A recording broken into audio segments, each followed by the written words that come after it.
কোথায় কোথায়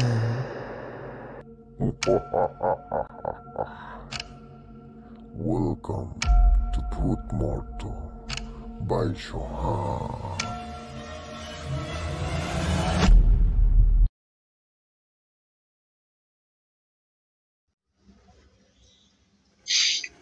আসসালামু আলাইকুম সোহান ভাই, কেমন আছেন? আলহামদুলিল্লাহ ভাই, ওয়ালাইকুম আসসালাম, ভালো আছি। আপনি কেমন আছেন? আলহামদুলিল্লাহ, আল্লাহ খুব খুব খুব ভালো রাখছে, শুকরিয়া। আফটার এ লং টাইম, অনেকদিন পর কথা বলতেছি। আসলে মানুষের জীবনটাই এরকম যে কখন কার সাথে কিভাবে কথা হবে, এটাই। আমি তো আজকে ভাবিনি যে এখন রাত 1:20 বাজে আর আপনার সাথে আমার কথা হবে। এটাই ভাই, রাত একটা আল্লাহ চাইছে বিধায় কথা হচ্ছে। আল্লাহ চাইছে এই কারণে কথা হচ্ছে। বাইরে বৃষ্টিও হচ্ছে, আল্লাহর নিয়ামত পড়তেছে, এটাও আলহামদুলিল্লাহ। এই সময় তো কবল হয়। আপনার একটা বিড়াল ছিল কম্বো? হ্যাঁ, কম্পো ও তো অনেক আগেই ছিল, এখন আছে রিম্বা, ওটা বেশি ফাজিল। আর আমার মেয়েটা কিছু দেখে এই জন্য ভয় পায়। দেখে বাচ্চাদের সাথে তো ফেরেশতারা থাকে, হ্যাঁ, ফেরেশতারা আসে খেলাধুলা করে। এখন আমি ফেরেশতা আসে কি এটা আমি বলবো না, ও ভয় পায় কারণ আছে। ও যেভাবে লেজ টেনে ধরে, মাথা ধরে, দেখাই আদর আদর, এভাবে আদর, কিন্তু ও যেভাবে ধরে এই কারণে আমার কাছে মনে হয়। কিন্তু দুজনে খাওয়ার সময় আমার মেয়ের খাবার, মেয়ে তো আমার ঘরের খাবার খায়, আমি বাইরের খাবার কোনো কিছু খাওয়াই না। আমার বিড়ালে এটা খুব ভালো, সবজি খায়, জানেন, সবজি ভাত খায়। আচ্ছা, অলৌকিক, ছোটবেলাতে শিখেছেন তাই? মানে কি বলবো যে এটা আনইউজুয়াল বিষয় যে সে খাচ্ছে, সবজি খাচ্ছে ছোটবেলা থেকে, পুরি খায়। কি বলবো, বিড়াল পুরি খায়। তো আপনার কেমন দিন যাচ্ছে? আলহামদুলিল্লাহ, আমার দিন খুব ভালো কাটছে। মেট্রো রেলে কি যা আসা পড়ে এদিকে ঢাকার গায়ে দিকে? না না, আমার অফিস গাড়ি থাকে তো তাহলে তো মজা পান না, মেট্রো রেলের মজা বেশি। আমি একবার না দুবার উঠেছিলাম। আপনাদের উত্তরায় মানে আগে যাওয়ার জন্য 2 দিন আগে প্ল্যান করতে হতো যে উত্তরায় যাব একদিনের জন্য। তো এখন এখান থেকে কাজীপাড়া থেকে উঠি 12-13 মিনিটে পৌঁছে যাই, খুব মজা লাগে। আমরা তো হিসাবে এখানকার নতুন বাসিন্দা, আগে ধানমন্ডি ছিলাম, খুব মিস করি। আর ধানমন্ডির কথা, আপনার ওই ঘটনার কথা মনে পড়ে যায়, ওই যে নিয়ে গেল,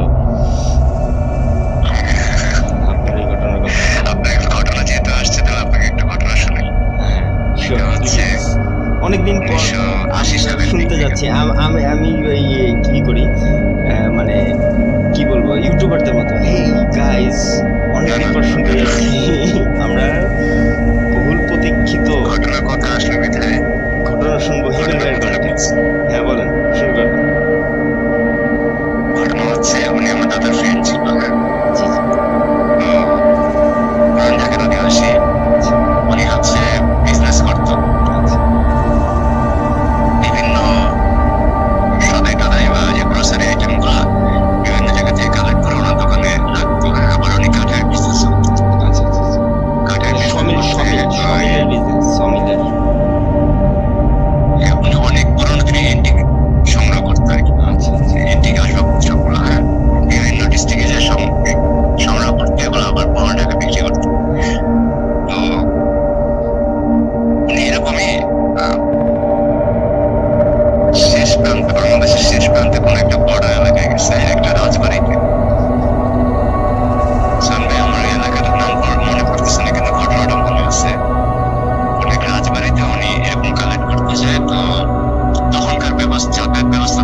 লিখার মতো, মানে পাতাটা মেবি বাসের দাওয়াত কলমে কালি দিয়ে লিখা যে হ্যাঁ তুমি শুক্রবারের মধ্যে আসো, আমার এখানে কিছু আসবাবপত্র আছে, আমি শুনেছি তুমি আসবাবপত্র কালেক্ট করো, তো এই আমার এখানকার আসবাবপত্র তুমি দিতে পারো। তো ওই চিঠিটা ওনাকে দেখায়। তো উনি তারপরেও বলে যে এখানে যাওয়াটা ঠিক হবে না, অনেকেই যায় না। কেন ঠিক হবে না? বা তাদের বন্ধু জিজ্ঞেস করে কেন ঠিক হবে না, তো আর বলে না। তো অনেক গরু গাড়ি ওখানে যেতে রাজি হয় না। তো একটা গরু গাড়িকে অনেক টাকার অফার দিল যে এত টাকা দিল তো চলো। তো বললাম এখানে নির্দিষ্ট সীমানা পর্যন্ত আপনাকে নামাই দিব, তারপরে যাবো না। এটা নির্দিষ্ট সীমানা পর্যন্ত আপনাকে নামাই দেবো, তারপর যাবো। রাত হয়ে যাচ্ছে, সন্ধ্যার পর রাত হয়ে যাচ্ছে। তো গরু গাড়িতে উনি উঠলো, ওনার ওই কথা অনুযায়ী উনি গরু গাড়িতে উঠলো যে ঠিক আছে তুই আমাকে ওই সীমানা পর্যন্ত নামাই দিয়ে, কিন্তু আমাকে বললো যে এটা যেতে কিভাবে আমি এটা যাবো। তো গরু গাড়ি হলো ওখানে ওকে যখন নামাই দিল তখন আবার কেসিও কোম্পানি ঘুরি ব্যবহার করতো। আমরাও দেখলো প্রায় অলমোস্ট রাত 9টা বাজে। হ্যাঁ, এটা দিয়ে আমাদের একটু শৈশব কাটছে। আমরা ছোটবেলায় পেট করে পড়তাম, কারণ পাওয়া যায় না, খুব কম পাওয়া যায়। তবে এই বাংলাদেশে যেগুলো আছে এগুলো কপি পাওয়া যায়। আমাদের সময় তো যে লাইট জ্বলতো, টোটো কাজ করতো, পাওয়া যায়। এখন হয়তো কপিটা পাওয়া যায়। উনি ওরকম কেসে করে তখন ভাই চেনের ঘড়ি ছিল। হ্যাঁ, বিলটা ছিল, চেনও ছিল। হ্যাঁ, কিন্তু 80 দশকে মেবি উনি চেনটাই ব্যবহার করতো। তো উনি দেখলো 8টা না 8:30 বেজে গেছে। তো গরু গাড়িওয়ালা ওনাকে নামাই দেওয়া যায় না, ওনাকে টাকা পয়সা দিল। তো উনি প্রশ্ন করতেছে আপনি যাচ্ছেন না কেন? বলেন আমি যাবো না, আমি দাঁড়াই, যেন আপনি যে দেখা করে আসেন। এবং আমাকে বললেন যে আপনি আমার গাড়িতে যাবেন নাকি আপনি ওখান থেকে গাড়ির ব্যবস্থা করবেন, আমার জানার মতো এখানে কেউ নেই। এই কথা শুনছে যখন, তখন আমার দাদার ফ্রেন্ড একটু অবাক হলো। আপনার জানার মতো কেউ নেই, আমাকে আসার জন্য চিঠি পাঠাইলো। হ্যাঁ, ডাকযোগে চিঠি, এখানকার ঠিকানা চিঠি, কিন্তু অবাক করার বিষয় বাঁশপাতায় লেখা। বাঁশপাতায় লেখা চিঠি? হ্যাঁ, দোয়াত কলমে কালি দিয়ে বাঁশপাতায় লেখা। আবার চিঠি খামে চিঠিটা দেওয়া। আচ্ছা আচ্ছা আচ্ছা। এই ঠিকানা এসে শুক্রবারের মধ্যে এসে আচ্ছা, উনিও প্রায় বৃহস্পতিবার রাতে মানে চলে গেছে।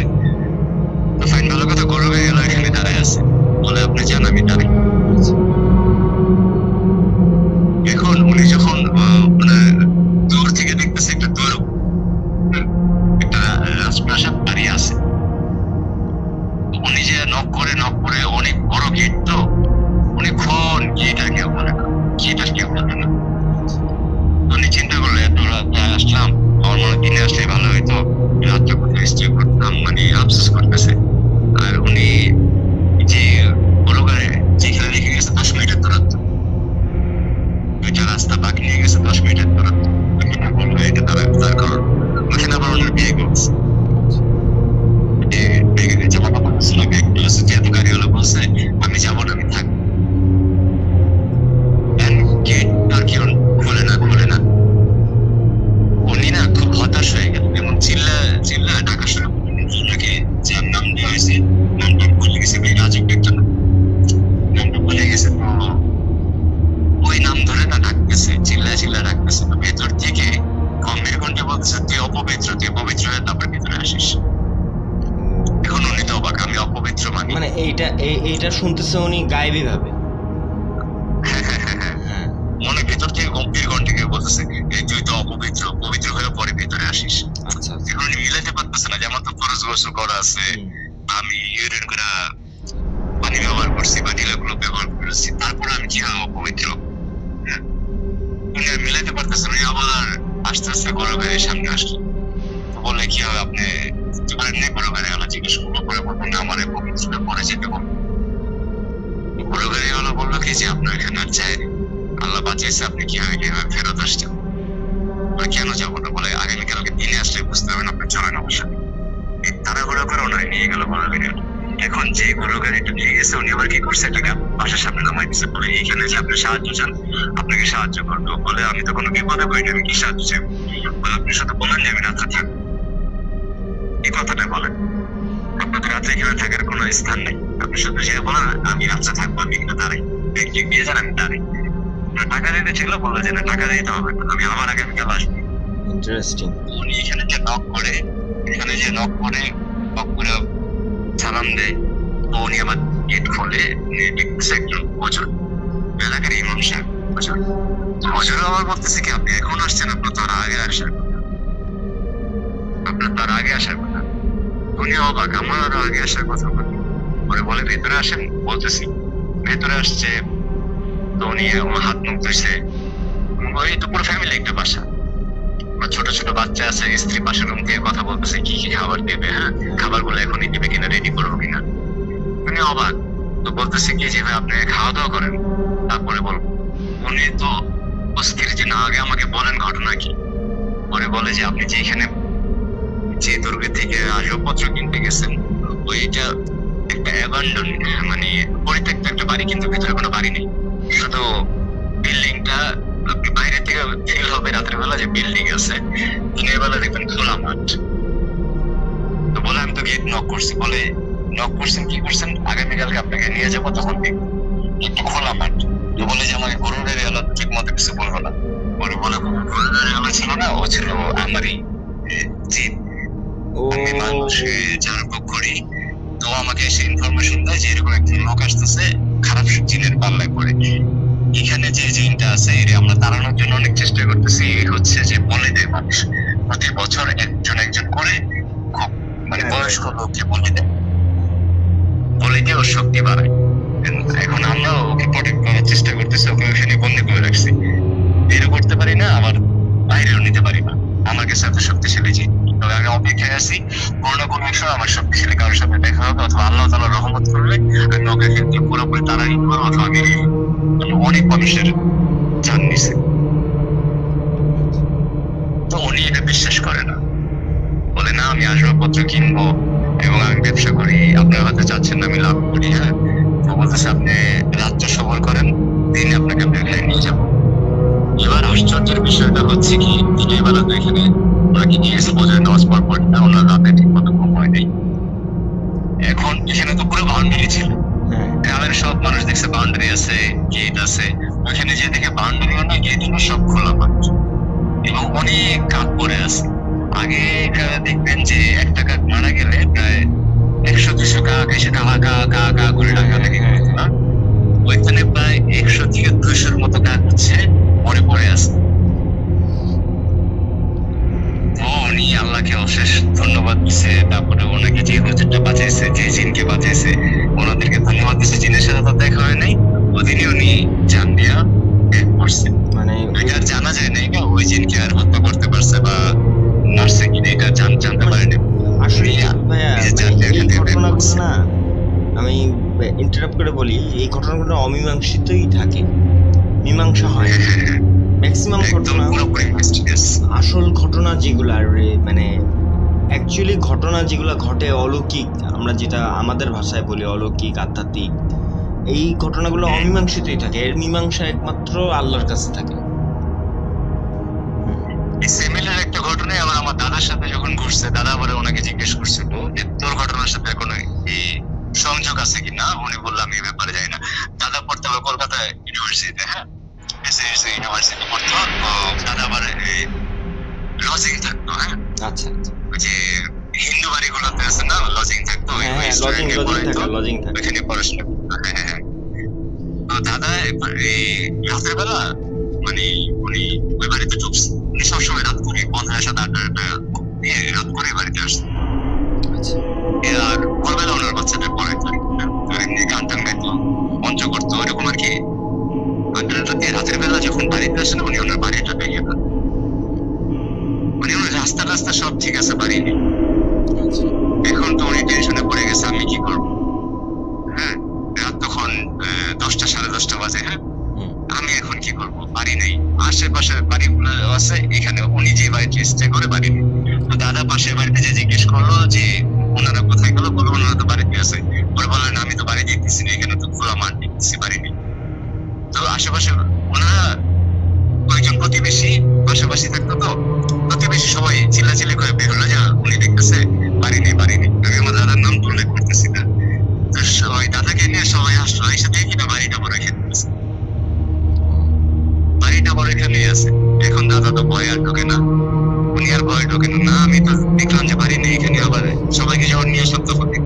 আছে। স্বাভাবিক। দাদা ওই রাতে ওনার বন্ধুর বাসায় চলে গেছে, বন্ধুর বাসায় স্টে করছে, দিনের বেলা জামা কাপড় নিয়ে চলে গেছে। দাদা কথা হচ্ছে কি, ব্যাপারটাকে আমি তোর কাছে শোনার পর থেকে আমার হ্যালোসিনেশন মানে আমার সাথে আসলে করছে আমি বুঝতেছি না। আসলে ঘটনাগুলো হ্যালোসিনেশনের মতো, এগুলা কি অবিশ্বাস্য বিষয় না আমাদের পৃথিবীতে এগুলা ঘটতেছে। আমরা ম্যাক্সিমাম মানুষই আমরা এগুলো এখন বিশ্বাস করতে চাই না। যে নাসা সায়েন্স চলে আসার পর, নাসা সায়েন্স তো আমি যেটা বলবো বুঝছেন হিমেল ভাই, যে সায়েন্স নাসা মানে সায়েন্স নাসা এরা সমুদ্রের 5 ভাগ জানে, বাকি কি আছে সেটাই জানে না। তো এই ঘটনাগুলো আসলে এক্সেপশনাল আর এগুলো ঘটে। আচ্ছা এগুলো নাসাকে আমার বিলিভ হয় না। হ্যাঁ, ওরা ধীরে ধীরে কোরআনের পথে চলে আসতেছে। গত 2 দিন আগে বিবিসি একটা ডকুমেন্টারি প্রচার করলো। হ্যাঁ, পৃথিবীতে 4টা পাথরের মধ্যে যে কোনো একটা পাথর এসে আঘাত করবে। অর্থাৎ কোরআনে কিন্তু আছে পৃথিবীতে একটা পাথর আঘাত করবে, একটা জাতি ধ্বংস হবে। তো এটা ওরা 2000 সাল থেকে গবেষণা করতেছে। এখন ওরা স্বীকার করবে না যে আমরা এটা কোরআন থেকে পেয়েছি বা আমরা এটা স্বীকার করলে তো মনে করেন যে ইসলাম মানে আমাদের অনেক কিছুই আমরা জানি না, আমরা অনেক কিছুই জানি না। নাসার আরেকটা ব্যক্তিকে মনে হয় ওরা চায় ওদের যেন আমরা পুরো জাতিকে আমরা কন্ট্রোল করবো, ওরা চাই না। এটা তো চাবে কখনো অগ্রসর হতে দিবে না। দেখেন ওদের একটা কথা, ইউরি গ্যাগারিং, মানে 3জন ব্যক্তি ওরা চাঁদে যায় সর্বপ্রথম তাদের মাটিতে পা রাখে। আমরা কিন্তু পড়ছিলাম 3জন চাঁদে যায় সর্বপ্রথম, ইউরি গ্যাগারিং, আরেকজনের নাম বলে গেছে অনেক আগে পড়ছিলাম। তো ওরা দেখেন 3জন ব্যক্তি চাঁদে যায়, আমেরিকান পতাকা চাঁদের মাটিতে রাখে, ওদের ছবি তুলে দেখি 3জন ব্যক্তির কিন্তু ছবি তোলা ছিল। হ্যাঁ, ওদের ছবিটা তুলে দেয়। কিন্তু সনি লেন্সের যে ক্যামেরা দিয়ে ছবিটা তোলা, ওই সনি লেন্সের সেই ক্যামেরায় আবিষ্কার হয়েছে 1980 সালে। এখন এটা ভাই আমি বলতে পারবো না। ওরা এখন তো যেতে পারে না, এখন তো টেকনোলজি কত ফাস্ট হয়েছে, এখন তো চাঁদে যেতে পা রাখতে পারে না। কেন রাখে না? এত আগে যদি চাঁদে যেতে পারে এখন কেন পারে? আচ্ছা এইটা কি, আচ্ছা আমি আরেকটা জিনিস মানে শুনছি, ইউটিউবে শুনছি, মানুষের মুখে শুনছি যে যারা চাঁদে প্রথম গেছিল, ওই যে নবীজি যে চাঁদ 2 খণ্ড করছিল, ওইখান থেকে আজানের ধ্বনি পাইছে নাকি, কোরআন তেলাওয়াত না আজানের ধ্বনি কি যেন একটা পাইছে। এটা গান, কি গান? হ্যাঁ, মানে আজানের ধ্বনি সম্ভবত। তো তারপর এটা বলে কি একটা গান, এই গান এসে দেখে কি পৃথিবীতে এসে সবকিছু ই করে দেখে এটা আজান। এটা কি আসলে মানুষ আমার বিশ্বাসই হয় না ওরা চাঁদে গেছে, আমার বিশ্বাসই হয় না চাঁদে গেছে, কারণ কিছু প্রুফ নেই। ওরা তখন চাঁদে যেতে পারে না, আজকে 2025 সাল, এখন কেন যেতে পারে না? কি কিছু নাকি কারা যেন মঙ্গল গ্রহে কি যেন পাঠাইছে, চাঁদেও তো ওরা রোবট পাঠায়, হ্যাঁ উপর পাঠায়, ওরা মানুষ তো যেতে পারে না। আমি বলি আমেরিকাতে 5টি স্টেট আছে, যেটা স্যাটেলাইট থেকে ছবি তোলা নিষেধ, ছবি তোলা যায় না। 5টি স্টেট আছে একদম পুরো সুরক্ষিত এলাকা, আমেরিকার প্রেসিডেন্টই জানে এবং ওদের সেনাপ্রধান যারা নিয়ন্ত্রণ করে ওরাই জানে, এবং ওইখানে যারা জব করে তারা ওইখানে ইনফরমেশনগুলো বাইরে লিক করতে পারে না। আমার মনে হয় ওরা ওইখানে সেট তৈরি করছে, চাঁদের সেট তৈরি করে, গ্রহের সেট তৈরি করে এমন ছবি তোলা, তারপর পৃথিবীকে প্রেরণ করে বোঝায় যে আমরা ইহুদিরা বা আমরা খ্রিস্টানরা বিজ্ঞানের দিক দিয়ে অনেক আগে গেছি, আমরা অনেক সামনে আছি। কোরআন হাদিস থেকে কত প্রমাণিত। ওরাই বলে ডান কাতে শেয়ার করলা, ওরাই বলে যে পানি একবারে খেও না, কিন্তু নবী তার আগেই বলে গেছে। নবী তো 1400 বছর আগেই বলে গেছে এই সব। দেখেন তারা স্বীকার পাবে না, আর আমরা মানুষও আছি, স্বীকার করে না। আমরা মানুষও আছি, আমরা নিজেদের কে মূল্যায়ন করতে শিখি, নিজেদের নবী রাসূল বা সৃষ্টিকর্তাকে মূল্যায়ন করতে শিখি না, আল্লাহ তাআলাকে শিখি ভাই। আমরা আচ্ছা কি বললাম, চ্যাট জিপিটি কে জিজ্ঞেস করি যে আমার জীবনটা কেমন হবে, মানে এগুলো ইউটিউব বাচ্চারা এগুলো বেশি করে ভাই, যারা জন্মগ্রহণ করার পর থেকে ইউটিউব দেখে। আচ্ছা চ্যাট জিপিটি কি ফ্রি ইউজ করা যায়? তাহলে আমি অনেক কিছু জিজ্ঞেস করব। আমার এগুলো আমি কিভাবে ফ্রি আছে আমি আপনাকে দিয়ে দেবো। আচ্ছা আরেকটা কথা, এটা কোনো ঘটনা না বা ইয়ে না, আমার বাসায়, হ্যাঁ আমি এখন যে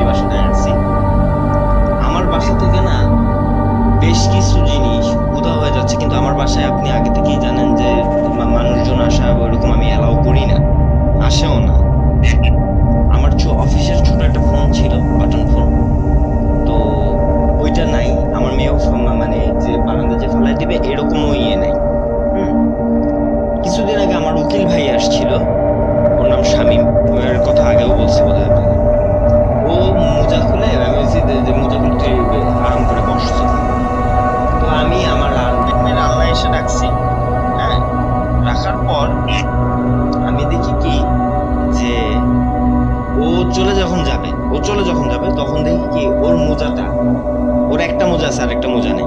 এর মধ্যে তো আমার বিড়াল আসে নাই, আমার মেয়ে আসে নাই, আমার বয়সের সবাই ওই পাশে ঘুম, অন্য বেডরুমে ঘুম। আমি এখন যে রুমে আছি, হ্যাঁ কোথাও বাসার কোথাও পানি না, ফোন পাইছি না মোজা পাইছি, আরেকটা কি যেন হারাইলো আমার মনে নেই। ও ইয়ে কি বলে যে মেয়ের ছোট্টটা মানে ও বোতল দিয়ে খেলে, খেলনা কিনে দিছি বোতল দিয়ে খেলে, তো একটা বোতল খুব ওর প্রিয়, মানে ও ওইটা দিয়েই খেলবে, ওই মোজোর বোতল ছোটটা, ওই ছোট মোজোর বোতলটা আমি বলছি এটা রেখে দে, ও ওইটা যদি খেলতে চায় ও খেলবে, ওইটাও পাই না। এখন বুঝতেছি না যে বিষয়টা অ্যাকচুয়ালি বিষয়টা কি, এটা কি মানে অলৌকিক কোনো বিষয় নাকি কোনো কারণে। হ্যাঁ এখন অনেকে অনেক মাসালা দিবে, অনেকে অনেক কিছু জিজ্ঞেস করলে অনেকে অনেক কিছু বলবে, বাট এটা তো ন্যাচারাল মানে সিম্পল বিষয় যে মোজা ছোট বাটন মোবাইল 900 কত টাকা, 940 টাকা দিয়ে কিনা, হ্যাঁ অফিস থেকেই কিনা, জিনিসপত্র হ্যাঁ পাওয়া যাচ্ছে না, মানে কোথাও নাই কোথাও নাই।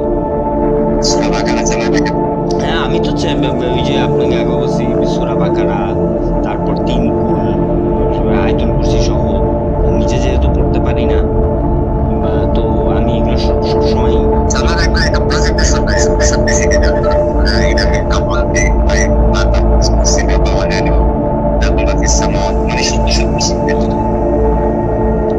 তো এই জিনিসগুলো আমার বাসায়। হ্যাঁ শিওর, আজকের মতো টাঙ্গাইলে ঘুরতে যাবে, দেখেন ঘটনা পাইলে অবশ্যই শেয়ার করেন আমার সাথে, আমি শুনতে পছন্দ করি। আপনি সময় পেলেই ফোন দিবেন, ফোন দিলে কি বলে যে ঘটনা শোনাবেন আমাকে, আমি চেষ্টা করবো সকলকে শোনানোর জন্য, সকলে তো নাই, আমার চ্যানেলে সকলে তো নাই, যে কজনই আছে। আর ঠিক আছে ভাই, আসসালামু আলাইকুম, ভালো থাকবেন।